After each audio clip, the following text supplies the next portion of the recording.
తీసుకోలేదు. రాజ్యాంగాన్ని మార్చం, రిజర్వేషన్లు రద్దు చేయం, ఇదంతా కాంగ్రెస్ పార్టీ చేస్తున్న దుష్ప్రచారం మీరు చెప్తా ఉంది.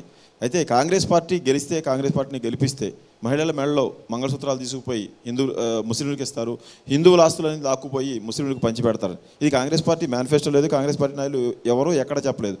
మీరు చేసిన ఈ కామెంట్కు రివర్స్లో వాళ్ళు మీ మీద ఆ రిజర్వేషన్ రద్దు దాన్ని ప్రయోగించారనుకుంటున్నారా?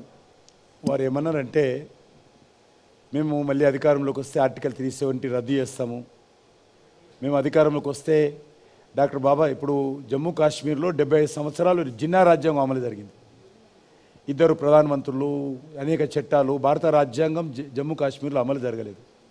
మేము వచ్చిన తర్వాత ఆర్టికల్ 370 రద్దు చేసి డాక్టర్ బాబాసాహెబ్ అంబేద్కర్ రూపకల్పన చేసినటువంటి భారత రాజ్యాంగాన్ని జమ్మూ కాశ్మీర్లో 75 సంవత్సరాల తర్వాత మేము ఇంప్లిమెంట్ చేస్తున్నాం. కానీ ఈరోజు పూర్తి విరుద్ధంగా కాంగ్రెస్ పార్టీ నాయకత్వము ఈరోజు ఓట్ల కోసం మైనార్టీలను బుజ్జగించే విధానంతో చేస్తున్నటువంటి ప్రకటనలో భాగంగానే అది ఏమన్నారు వారు, ప్రధానమంత్రి గారు ఏమన్నారు, మన్మోహన్ సింగ్ గారు, ఈ దేశంలో ప్రభుత్వ ఫలాలు ఎవరికైనా అందాలంటే అందరికంటే ముందు అందాల్సినటువంటి బాధ్యత ఈరోజు ముస్లింలకు ఉంది అని చెప్పడం జరిగింది. దాన్ని ఉద్దేశించి వారు అన్నారన్నమాట.